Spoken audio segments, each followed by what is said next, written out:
o parágrafo de número 14, capítulo 2, o povo de Deus, os fiéis católicos. Então o Papa diz assim: em primeiro lugar, é aos fiéis católicos que o Santo Concílio dirige o pensamento. Veja, gente, é bom ressaltar isso aqui. O Papa faz questão de nos lembrar, primeiro de tudo, para quem são esses documentos? Para os fiéis católicos. É interessante porque esses documentos, eles têm direcionado a vida da igreja nos seus últimos 60 anos. E, no entanto, ainda muita gente desconhece esses documentos. Esse que nós estamos acompanhando agora é o primeiro deles aqui no nosso programa, né? É o primeiro que nós estamos acompanhando. Mas existem muitos outros. Um deles muito importante, muito debatido e conhecido é o Sacro Sanctum Concilium, que é sobre a liturgia. É a Constituição Conciliar sobre a liturgia. E vamos ter outros também ainda falando sobre diferentes temas, como a comunicação, como o tema da revelação, o tema da missão dos bispos, da missão ad gentes, outros temas ainda que nós teremos, né, sobre o sacerdócio, sobre, enfim, são vários os temas que são debatidos no concílio. Nós estamos trazendo o primeiro deles, que é sobre a igreja. Então é para todos nós católicos, os batizados. Ontem falávamos do batismo do Senhor, né? Apoiado na Sagrada Escritura e na tradição, ensina que esta igreja peregrina na terra é necessária para a salvação. Veja só, nós nos apoiamos aonde? Na Sagrada Escritura e também na tradição. Essas são palavras do magistério, que vale lembrar as três bases, o tripé de fundamentação para nós católicos. A revelação se dá por meio da Bíblia, Sagrada Escritura, por meio da Sagrada Tradição, o que os santos padres e outros santos disseram no decorrer dos anos, e o magistério, que é a autoridade atual da igreja. Então, esses três pontos, esses três são os fundamentos da nossa vivência de fé. Então, apoiado na Sagrada Escritura e também na tradição, o magistério da igreja afirma que a igreja peregrina aqui na terra é necessária para a salvação. Então, ser igreja e continuarmos peregrinando neste mundo é algo necessário para a salvação. Continua o Papa: só Cristo é mediador e caminho de salvação.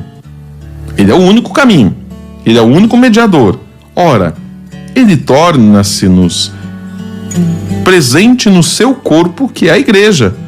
Olha que interessante. Ele é o único mediador. E como ele se faz presente? Pela igreja, que é o seu corpo. E ao inculcar expressamente a necessidade da fé e do batismo, vamos encontrar lá em Marcos 16:16, João 3:5. Ah, padre, mas o que fala isso daí? A gente sempre acaba citando a passagem bíblica e nem sempre nós vamos olhar o texto. Vamos olhar hoje, então? Marcos 16. Eu estou com a Bíblia aqui na mão mesmo, né? E eu não tenho preguiça.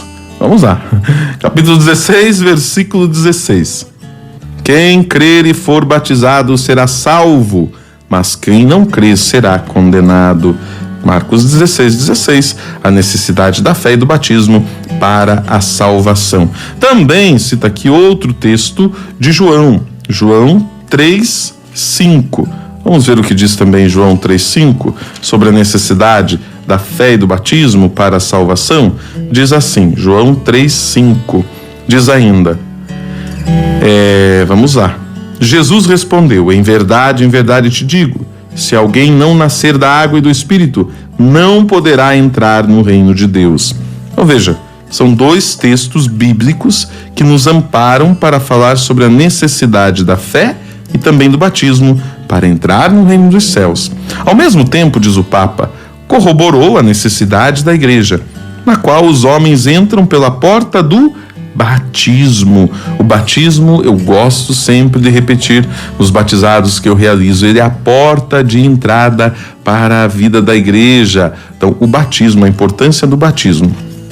Por conseguinte, diz ainda o Papa, não poderão salvar-se aqueles que se recusam a entrar ou a perseverar na Igreja Católica, sabendo que Deus a fundou por Jesus Cristo como necessária à salvação.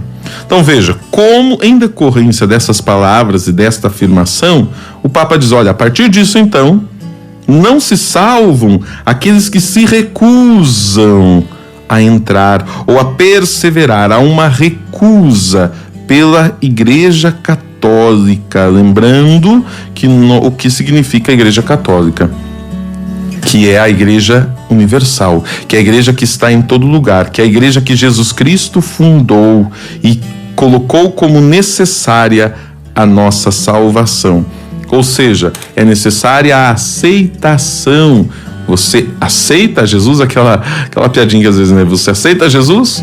Você quer Jesus? Mas isso é feito de que forma? Isso é feito de forma real, na minha vida. Eu preciso realmente confirmar, eu creio, e viver isso na prática. Não é só da boca para fora, né? Da boca para fora a gente podemos dizer o que quiser, né? Agora, vivermos isso, é outro